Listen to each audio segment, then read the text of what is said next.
그런 날입니다. 자, 기자 출신이신데 소설을 쓰셨어요. 이분은 단순히 기자 출신이 아니라 편집장, 네, 기자로 장애 자리까지 올라왔죠. 시사저널의 편집장이셨고, 네. 네, 지금 시사저널이 아니라 그 이전 시사저널이죠. 그리고 오마이뉴스 편집장도 하셨고, 그런데 이제 제주도에 내려와서 제주올렉 이사장을 하신 서명숙 이사장님 나오셨습니다. 안녕하십니까? 네, 안녕하십니까. 반갑습니다. 네. 영초 언니라는 소설. 네. 여기 책을 보니까 손석희, 유시민, 조정래가 추천했다. 네. 정말 어려운 세 분이. 이분들하고 친하십니까? 세 분하고 다 좀 연이 있어요. 네. 그렇게 추천했고, 그리고 제가 책 사실 읽어보지 못했는데. 아까 최문순 지사 보고는 방송 안 된다고 그렇게 혼내더니 저도 혼내야 되겠네요. 책 좀 읽으세요. 저는 청취할 일이고요. 아직 네. 이 책은 1위는 아니지 않습니까? 그런데 네. 제가 눈길을 끄는 게 책 소개 중에 이제 이 책의 내용 때문에 이제 많은 사람들이 관심을 가집니다. 네. 근데 이 책을 보니까 글을 마무리 지어야겠다고 결심한 것은 순전히 최순실 때문이다. 이렇게 쓰였어요. 네. 이게 무슨 의미입니까? 네. 최순실 씨가 특검에 나가면서 수위를 입은 상태에서 갑자기 호송차에서 내리면서 그렇죠. 민주주의 어쩌고 얘기하는데 내 귀를 의심했어요. 아니 저 여성의 입에서 어마어마한 국정농단하고 그렇게 문제를 많이 일으켜놓고 마치 억울하다는 듯이 민주주의 특검이 아니다라고 외치는 걸 보면서 예. 네, 저는 바로 오버랩이 된 게 제 대학 4년 선배였던 천영철 씨가 저랑 같이 이제 그때 긴급조치로 79년도에 재판을 받으러 나가면서 서울지검 서울지법 지방법원 마당에서 민주주의 만세, 독재 타도 외치다가 입을 틀어 막혔거든요. 교도관한테. 그 장면이 바로 오버랩 되면서 4년 전에 다 쓰고 묻어뒀던 그 원고를 마무리를 지어야겠다. 다 썼는데 왜 묻어뒀어요? 그건 또 사연이 있는데요. 네. 조정래 선생님께서 저는 박근혜 대통령이 딱 당선되는 순간 이거 영천이에 대해서 글을 마무리 지어야겠다 생각하고 다 써놓고 출판 바로 일부 직전에 조정래 선생님이 그 얘기를 들으시고 절대 내면 안 된다. 왜요? 완전히 제주올레는 후원으로 지금 유지되는 조직인 거예요. 조정래 선생님이 다 아시는데요. 저희들이 입장료 받는 게 아니잖아요. 후원 회원들이 다 십시일반으로 모아줘서 저희들 사무국을 운영하고 길을 유지 관리하는데 그걸 뻔히 아시는 선생님이 서명숙 이사장 지금 미쳤냐고. 잘못했다가는 큰일 난다고. 후원이 다 끊긴다고 그러는 거죠. 박근혜 대통령이 당선된 몇 달 뒤에 직후인데 그해 가을에 내려 했거든요. 이런 책 그러니까 이제 유신 독재에 관한 책을 이렇게 내버리면 박근혜 대통령 시대에 제주 올레길은 어떻게 하려고 그러냐. 네. 그 말씀하신 거예요. 제주 올레길도 망한다. 네. 모든 후원이 끊길 거라는 거죠. 근데 사실은 그때 그 얘기를 믿지는 않았어요. 그랬을 거예요, 근데. 선생님이 너무 좀 약간 높으신 아니신가. 또 옛날 시대를 생각하시나 보다 이러고 설마 지금 시대가 어느 시대인데 그런 걸 갖고 탄압을 할 수 있겠어 했는데 다음날 또 선생님이 전화를 걸어오셔서 밤새 잠을 못 주무셨다고. 그분이 이제 보신 거죠. 있으신 거죠. 요번에 최순실 게이트 사건을 보면서 막 가슴을 몇 번이나 쓸어내렸는지 몰라요. 책을 안 내길 다행이었다. 네. 그랬으면 진짜 길이 없어졌겠구나 싶더라고요. 네. 그러면 어떤 내용이길래 아주 간단하게 소개해 주십시오. 네. 그 선배가 저희 4년 선배 고대 신방과를. 실화를 바탕으로 한 내용이네요. 완전히 100% 실화예요. 이름도요? 이름도. 그럼 소설이 아니잖아요. 넌픽션 소설인 거죠. 근데 소설이 아니라 저는 사실은 넌픽션 에세이로 냈는데 내용이 워낙 소설적이어서. 예. 그러니까 현실이 사실은 어떻게 보면 소설보다 상상보다 더 극적인 경우가 있잖아요. 그렇죠. 요번 게이트만 해도 사실은 굉장히 믿을 수 없을 정도로 이상하게 극적인데 저희 사건도 굉장히 저는 기억을 못 살린 거 있을지언정 기억 그대로 썼어요. 새로 만들어낸 출판사에서 보다가 이거는 너무 소설적이라 그냥 소설로 가도 되겠다. 출판사에서는 에세이로 등록을 했는데 기자들이 쓰는 기자들 평론가들이 소설로 착각해서 소설로 너무 드라마틱해서 네. 근데 완전 실화예요. 네. 이게 소설이 아니군요. 네네. 영천이라는 천영철라는 하나의 실존 인물. 지금도 실존 인물이죠. 다만 저랑 같이 그때 긴급조치 9호 위반으로 감옥 생활을 같이 했던 그 와의 그 대학 시절에 2년 그다음 우리 여자 감방 얘기, 여자 감옥 교도소 얘기 이거를 최순실을 보면서 그래 교도소가 진짜 어떤 건지 보여주마 하는 심정으로 교도소 장면을 더 보강하고 저희들이 지냈던 성동구치소 생활 그다음 31일 동안의 불법 감금 지금도 어디에 끌려갔었는지 모르는 한 달하고도 하루 동안 어딘지도 모르는 곳에 가서 고문, 심리적, 정신적, 육체적 고문을 당했던 그런 얘기들을 이제 와서 쓴 이유는 사실 그 언니가 너무 불행하게 되지 않았으면 저는 다 지나간 세월로 그냥 묻어두고 떠내려 보냈을 거예요. 기억의 강물 위로. 근데 그 선배가 90년대 후반에 캐나다에 이민을 갔다가 불의의 교통사고로 2002년 대선이 있는 해였죠. 엄청 큰 교통사고를 내서 두 눈이 실명이 됐고 그다음 기억의 상당 부분 잃어버렸어요. 아하. 지금 한 서너 살 정도의 기억력. 그러니까 본인이 감옥 갔다 온 건 기억하는데 저희가 감옥 간 건 또 기억을 못 하시고 뭐 이런 식으로 굉장히 기억이 이렇게 조각조각 나 있는 상황이에요. 그래서 그렇군요. 그 언니를 돕기 위해서 또 그 언니를 기억하기 위해서 그 언니를 모르는 사람한테는 이런 사람, 이런 청춘도 있었다는 거. 박근혜 대통령이랑 겨우 한 살 나이 차이. 그 시절 거의 똑같이 살았는데. 네, 거의 똑같이 살았는데 한 사람은 대통령의 딸이라는 이유로 나중에 대통령까지 되고 그 언니는 그렇게 그래서 그때 내려고 했던 거죠. 그런데 그때 냈으면은 네네. 큰일 난다고 하는 조선호 선생의 조언. 말림이 없었다면은 지금 제자올레길도 다 망했고 그리고 블랙리스트에 오르셨을 테고 고초를 많이 당하셨을 텐데 이제 잊고 있다가 최순실 씨가 이것은 민주주의가 아니라고 외치는 걸 보자. 네. 민주주의에 아무것도 기여한 바가 없는 사람이. 그러니까 민주주의를 오히려 파괴하고 농단했잖아요. 국정을. 그런 사람이 오히려 민주주의 많은 사람들 영촌리 1000명의 영촌리 10,000명의 영촌리 그런 사람들이 피와 땀으로 투어까지 돼가면서 조금씩 진전시켜낸 민주주의의 그 수위는 혼자 다 지금 잊고 있잖아요. 네. 온갖 절차적인 걸 요구하고 정말 분하셨군요 한마디로. 네. 정말. 그래서 다시 4년 전에 멈췄던 작업을 마무리해야 요번에, 되겠다고 하고 에세이를 냈는데 기자들이 읽다가 이건 소설이구만 하고 소설을 분류를 해버렸군요. 한두 신문에서 그렇게 나와서 그렇게 알려지고 있는데 소설이 아니랍니다. 완전히 넌픽션입니다. 네. 왜냐하면 언론들의 보도를 보면 소설이라는 장르로 소개를 하고 있기 때문에 틀림없이 사실이 아닌 부분이 가미됐을 거야 생각하는데 그게 아니었군요. 전혀 단 1%도 사실을 누락시킨 건 있어도 사실이 아닌 걸 쓴 건 없어요. 오히려 다 못 담아왔으면 못 담았지. 네, 제 기억이요. 예. 자 그런 책이고요. 굉장히 많은 분들이 전문가들 추천하는 책입니다. 이 내용은 사서 읽어보세요. 사서 읽어보시고. 고맙습니다. 네. 그리고 여기까지는 AS고요. 네. 예. 기왕 모신 김에 제가 좀 더 여쭤볼게요. 이제 궁금증인데요, 제가. 네. 이제 강경화 후보자에 대한 겁니다. 예. 강경화 외교부 장관 후보자. 네. 후보자 제가 이제 계속 궁금해하는 것은 물론 야당에서는 계속해서 반대하고 있고 그리고 오늘 아마 문재인 대통령께서 재송부 네, 그렇겠죠. 요청한다고. 뭐 대략 4, 5일 이내에 되겠죠. 근데 제가 궁금한 건 이 부분입니다. 이제 강경화 후보자가 그렇게 논란이 돼서 처음에는 이제 부정적 여론이 더 높다가 지금은 이제 긍정적 여론으로 바뀌어갔는데 유독 강경화 후보자에 대해서는 여성 후보가 장관 후보로 처음 나온 것도 아니에요.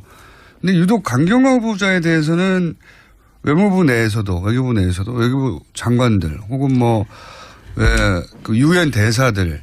네, 역대 김대중 노무현 이명박 정부의 역대 외무부 장관이 외교부 장관이 전부 지지 선언을 했고 심지어 외교부 노동조합도 지지 선언을 했고. 저희도 그거 다 다뤘는데 그래서 제가 왜 이 후보는 유독 이런 이례적인 전례가 없는 지지를 받고 있는가. 네. 그러니까 우리가 모르는 게 있는 건가 이 후보에 대해서. 근데 여성계에서도 또 언론과 국회 고함이라는 성명서를 냈고. 네, 저도 거기 이름 올리셨더라고요. 네, 이름을 올렸는데요. 궁금해서 여쭤보려고요. 네. 왜 이 여성 후보, 장관 후보 많았잖아요. 그런데 이런 적이 없었는데. 네, 제주 올레길을 내기 위해서 저는 이제 내려간 지가 10년인데 그 10년 동안의 정치적인 문제에 대해서 입장 표명은 딱 2번밖에 한 적이 없어요. 한 번은 대통령 선거 전에 박근혜 대통령 후보가 여성 후보지만 우리 여성계는 반대한다라는 그거를 대선 일주일 전에 한번 낸 때 제가 동참했었고 요번에 강경화 그 장관 후보에 대해서는 지지한다는 한 번은 반대한다는 한 번은 지지한다는 그거는 여성이기 때문에 반대하거나 여성이기 때문에 지지한 게 아니라 자격이 없는데 여성 후보인 걸 내세워서 대통령이 되려는 것에 대해서 반대했고 이번에는 자격이 있는데 여성이란 이유로 정치적 빅딜의 희생양이 될 것 같아서 이제 이런 자격이 있는 후보가 여성계에서는 왜 이때까지 여성 후보들이 낙마할 위험에 처한 적이 많았잖아요. 실제 낙마한 적도 있고. 네. 그런데 그런 건 없다가 왜 하필 강경화 후보에 대해서만 그렇습니까? 너무나 충분히 자격이 있는 데다가 지금 잘못하면은 한 명이라도 낙마를 시키려는 자유한국당, 국민의당 그런 어떤 정치적 구도 안에서 자칫하면 희생양이 될 거라는 지금 굉장히 강력한 그 심증이 가기 때문에. 그러니까 결격 사유가 네. 뭐 보는 사람의 정도에 따라서는 정도가 차이가 있긴 하겠는데 네. 그걸 훨씬 넘어서는 자질이 있는데. 그럼요. 그런데 그게 이런 정쟁 가운데서 혹시 이 후보가 아깝게 낙마할까 봐 그게 너무 안타까운 겁니까? 그렇죠. 저는 자유한국당 정우택 그 원내대표가 이 강경화 후보를 얼굴마담 뭐 자격이 없는데 이 정부의 뭐 여성 그 우대 정책에 얼굴마담으로 했다는 얘기에 굉장히 붕괴하는데 얼굴마담 얘기는 정말이지 자한당에서는 하면 안 되는 얘기죠. 왜냐하면 아니 정말로 자격이 없는 여객선 선장보다도 배 자체를 몰면 안 되는 박근혜 씨를 18년이나 집안에서 집안 살림을 한 것도 아니고 그냥 유폐되다시피 살던 그분을 단지 TK 어떤 정서 그다음에 박정희 향수를 생각하는 향수를 가진 노년층을 의식해서 정치권을 불러내서 얼굴마담으로 선거 때마다 오로지 악수와 인사로 표를 획득할 수 있는 그 사람을 얼굴마담으로 내세운 정당이 바로 자유한국당의 전신인 새누리당 그다음에 인데 어떻게 한나라당인데. 이 인사를 네. 얼굴마담이라고 공격할 수 있느냐. 얼굴마담 정치를 내내 일관해온 자유한국당이 얼굴마담도 아니고 능력으로 유엔에 가서 유엔의 사무총장이 인수위원장까지 했던 그리고 역대 유엔에서 다들 인정하는 어떻게 보면 세계 외교의 가장 무대인 유엔에서 이미 능력이 검증되고 시험되고 단련된 그런 사람을 얼굴마담이라고 얘기할 수가 있는 거예요. 여성계 무치한 일이죠. 특히 어필하는 대목이 어디였죠? 여성계라고 하는 여성이어서 튀어나온 게 아니라고 말씀하셨는데 그럼요. 왜냐하면 실제로 여성계가 특정 여성 장관 후보를 위해서 이렇게 낸 적은 없으니까. 네. 근데 제가 궁금한 지점은 뭐가 어필하는 것일까 계속 궁금한 거거든요. 그분이 이제 뭐 능력이 있다는 것도 알겠고요. 그리고 외교부가 또 지지 선언하는 것은 외교부 노조한테 들어봤거든요. 외교부가 소위 순혈주의에 갇혀 있는데 외부에서 이렇게 능력 있는 분이 와서 개혁을 해 주길 바라고 뭐 이런 기대가 있고. 근데 이제 너무 전례가 없는 분야에서 자꾸 지지선이 나오니까 저는 이해하고 싶어서 자꾸 여쭤보는 건데 여성계에 어필한 대목이 어딘가요? 이 후보가? 사실은 이분이 여성계랑 어떠한 국내에 많은 그 연고가 없어요. 주로 해외에서 많이 그러니까요. 활동을 했고 외교 분야에서 또 국회에서 활동할 때도 여성이라는 시선과 여성이라는 조직, 여성이라는 이름으로 연대를 크게 해본 적이 없는데도 불구하고 왜 나섰죠? 저희들이 나선 이유는 기본적으로 외교부 장관으로서 역할을 가장 잘 수행할 수 있는 사람인 자질을 봤다. 네, 그 자질 때문이죠. 근데 그게 여성이기 때문에 폄하된다 오히려 거꾸로. 예, 여성이기 때문에 폄하되고. 아니, 전 그 말도 정말 국민의당 김동철 원내대표가 여객선 선장이면 몰라도 군 항공모함을 맡길 수는 없다. 이 얘기 자체가 굉장히 여성에 대한 성역할적인 편견이 밑에 깔려 있는 얘기라고 저는 생각을 해요. 강경화 후보에 대한 공격이 네. 단순히 자질이나 혹은 뭐 자격에 대해 그치는 게 아니라 그 뒤에 깔려 있는 인식이 네. 공격의 인식이 여성이어서 오히려 더 공격받는다고 생각을 하셨군요. 여성의 경우에 외교나 국방이나 이건 아니잖아. 이런 시선이 밑에 깔려 있는 거죠. 그런 프레임, 그런 잘못된 프레임이. 아니 여성한테 왜 군 항공모함 함장을 시키면 안 되는 건데요. 국방 통수권자도 시켰잖아요. 박근혜 그렇네요. 엄청 배를 몰아도 안 되는 사람을 통수권자까지 시켜놓고서는. 네. 아, 그렇게 듣고 보니 그렇네요. 네. 항공모함 안 된다. 군을 남자가 가야 된다. 그 자리는 이렇게 얘기하는데 대통령까지 시켜놓고 무슨 얘기냐. 그럼요. 그쪽에서는 맞는 말씀이네요. 네. 그리고 사실 국방장관, 뭐 유럽에서는 국방장관 여성들이 많이 합니다, 이제는. 많이 네. 하잖아요. 항공모함 모는 정도가 아니라 항공모함을 모는 함장 위에 국방장관이 여성이 많이 합니다. 근데 어쨌든 그런 공세 속에서 이것은 여성이라서 더욱 공격받는 부분이 있기 때문에 그 한국의 이제 전통적인 여성계하고는 연고가 없지만 우리가 나서서 도와줘야 되겠다고. 그럼요. 그 안에 여성이기 때문에 이 일을 못할 거라는 인식이 깔려 있는 걸 발견하신 거군요. 그럼요. 우리 여성들은 그 지점을 읽죠. 이건 간파하는 거죠. 그래서 여성계하고 연고가 없는 의미고 해외에 계속 있었지만 이건 부당하다라고 네. 그렇게 느낀 사람이 많았기 때문에 여성계가 나온 것이다. 저는 이 강경화 그 후보가 기본적으로 여성 플러스 국내에 계속 머물질 않았기 때문에 방어해줄 그 인맥이 연고도 없어서. 없고 인맥도 예. 없죠. 학벌도 없고 네. 뭐. 근데 그런 라인도 사람이야말로 없고. 개혁과 이 외무부를 개혁할 수 있는 사람이죠. 네. 이유를 어느 정도 이해했습니다. 그거를 남자들은 놓쳤을지 모르겠는데 여성들 입장에서는 그게 예민하게 다가온 거군요. 네. 그래서 사실 외교부하고 여성계하고 아무 상관이 없잖아요. 네. 예. 그리고 저는 사실 그 외교부에서 어떤 국가, 강대 국가의 외교도 중요하지만 교민을 보호하고 자국민을 보호하는 시선은 여성적인 시선이 굉장히 필요하다고 생각해요. 네. 사실 여행 가는 사람들이나 혹은 해외 교포들이 그 현지 대사관이나 영사관의 서비스에 불만이 참 많거든요. 네. 거의 VIP 외교만 하잖아요. 저기 접대만 하잖아요. 한국에서 높은 분들 오는 거에만 시선을 곤두세우고 있고 정작 자국민 보호하는 데는 되게 불만이 많죠. 예. 예. 좀 여권 소홀해서. 재발행 정도의 서비스를 제외하면 사실은 자국민이 보호를 받고 있다고 느끼는 경우가 별로 없습니다. 네, 여행 많이 다녀보면 진짜 그렇습니다. 느끼죠. 이제 그런 것들도 해결해 줄 수 있을 거라는 네네. 기대 같은 거. 자, 오늘은 원래 소설책 때문에 나오신 거예요. 그것도 게다가 AS가 소설 아닌 소설이 네. 아니고 에세이. 네. 소설책으로 알려져 있으나 실제로는 실화. 네. 완벽한 실화. 네네. 그리고 지금 서명숙 선생님의 자전적 내용도 들어있기는 당연히 등장인물로. 네, 저도 같이 감옥에 들어갔었으니까요. 그리고 네. 언니를 대학교 2학년 때 만나서 지금까지 제 얘기가 C줄 날줄로 같이 들어가 있죠. 네. 그렇군요. 너무나 드라마틱해서 스토리가 기자들이 읽고 소설책인 줄 안 에세이집입니다. 사실상.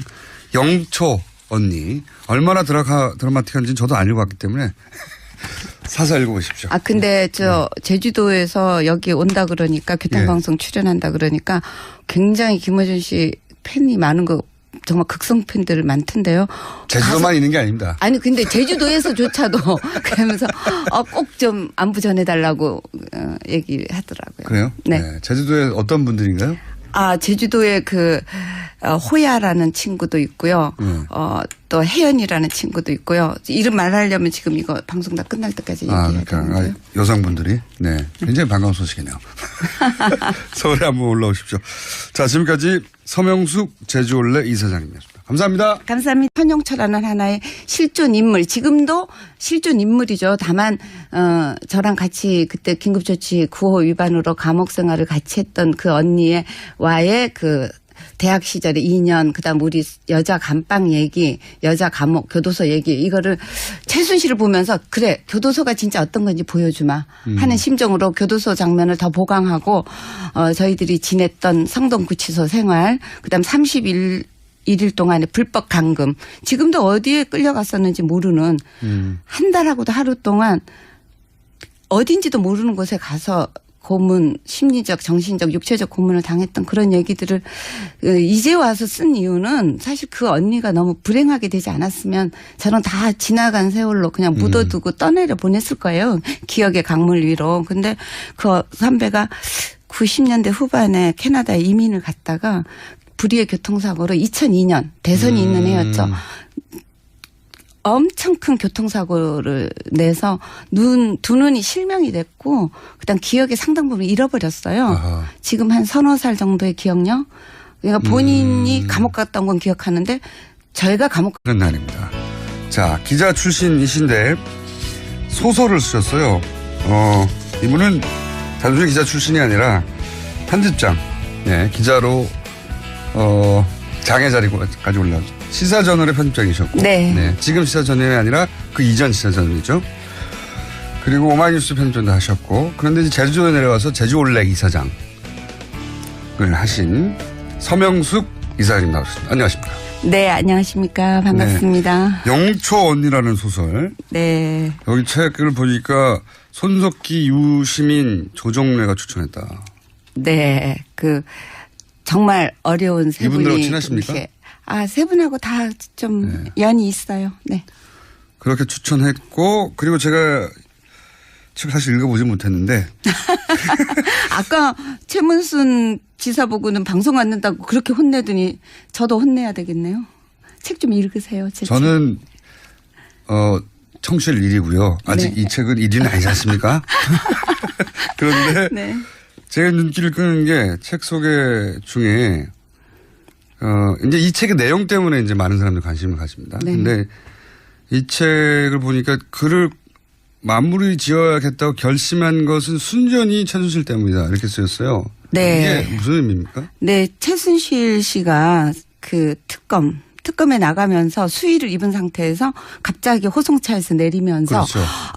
민주주의 어쩌고 얘기하는데 내 귀를 의심했어요. 아니 저 여성의 입에서 어마어마한 국정농단하고 그렇게 문제를 많이 일으켜놓고 마치 억울하다는 듯이 민주주의 특검이 아니다라고 외치는 걸 보면서 예. 네, 저는 바로 오버랩이 된 게 제 대학 4년 선배였던 천영철 씨가 저희랑 같이 이제 그때 긴급조치로 79년도에 재판을 받으러 나가면서 서울지검 서울지법 지방법원 마당에서 민주주의 만세, 독재 타도 외치다가 입을 틀어 막혔거든요. 교도관한테. 그 장면이 바로 오버랩 되면서 4년 전에 다 쓰고 묻어뒀던 그 원고를 마무리를 지어야겠다. 다 썼는데 왜 묻어뒀어요? 그건 또 사연이 있는데요. 조정래 선생님께서 저는 박근혜 대통령이 딱 당선되는 순간 이거 영천이에 대해서 글을 마무리 지어야겠다 생각이 있으신 거죠. 요번에 최순실 게이트 사건을 보면서 막 가슴을 몇 번이나 쓸어내렸는지 몰라요. 책을 안 내길 다행이었다. 네. 그랬으면 진짜 길이 없어졌겠구나 싶더라고요. 네. 그러면 어떤 내용이길래 아주 간단하게 소개해 주십시오. 네. 그 선배가 저희 4년 선배 고대 신방과를 실화를 바탕으로 한 내용이네요. 완전히 100% 실화예요. 이름도요? 이름도 그럼 소설이 아니잖아요. 넌픽션 소설인 거죠. 근데 소설이 아니라 저는 사실은 넌픽션 에세이로 냈는데 네. 내용이 워낙 소설적이어서. 예. 그러니까 현실이 사실은 어떻게 보면 소설보다 상상보다 더 극적인 경우가 있잖아요. 그렇죠. 요번 게이트만 해도 사실은 굉장히 믿을 수 없을 정도로 이상하게 극적인데 네. 저희 사건도 굉장히 저는 기억을 못 살린 거 있을지언정 기억 그대로를 썼어요. 새로 만들어낸 출판사에서 보다가 네. 이거는 너무 소설적이라 그냥 소설로 가도 되겠다. 출판사에서는 에세이로 등록을 했는데 쓰는 기자들, 평론가들이 소설로 착각해서 소설로. 너무 드라마틱해서. 네. 근데 완전 실화예요. 네. 이게 소설이 아니군요. 네네. 영천이라는 책하고 다 써놓고 출판 바로 일부 직전에 조정래 선생님이 그 얘기를 들으시고 절대 내면 안 된다. 왜요? 완전히 제주올레는 후원으로 지금 유지되는 조직인 거예요. 조정래 선생님이 다 아시는데 저희들이 입장료 받는 게 아니잖아요. 후원 회원들이 다 십시일반으로 모아줘서 저희들 사무국을 운영하고 길을 유지 관리하는데 그걸 뻔히 아시는 선생님이 다 아니 서명숙 이사장 지금 미쳤냐고 그 잘못했다가는 큰일 난다고 후원이 다 끊긴다고 그러는 거죠. 박근혜 대통령이 당선된 몇 달 뒤에 직후인데 예, 그해 가을에 내려 했거든요. 이런 책 그러니까 이제 유신 독재에 관한 책을 이렇게 내버리면 네. 박근혜 대통령 시대에 제주 올레길은 어떻게 하려고 그러냐. 네. 그 말씀하신 거예요. 제주 올레길도 망한다. 네. 모든 후원이 끊길 거라는 거죠. 근데 사실은 그때 그 얘기를 믿지는 않았어요. 그랬을 거예요, 근데. 선생님이 너무 좀 약간 노파심 아니신가. 또 옛날 시대를 생각하시나 보다 이러고 설마 지금 시대가 어느 시대인데 그런 걸 갖고 탄압을 할 수 있겠어 했는데 다음날 또 선생님이 전화를 걸어오셔서 밤새 잠을 못 주무셨다고. 그분이 이제 보신 거죠.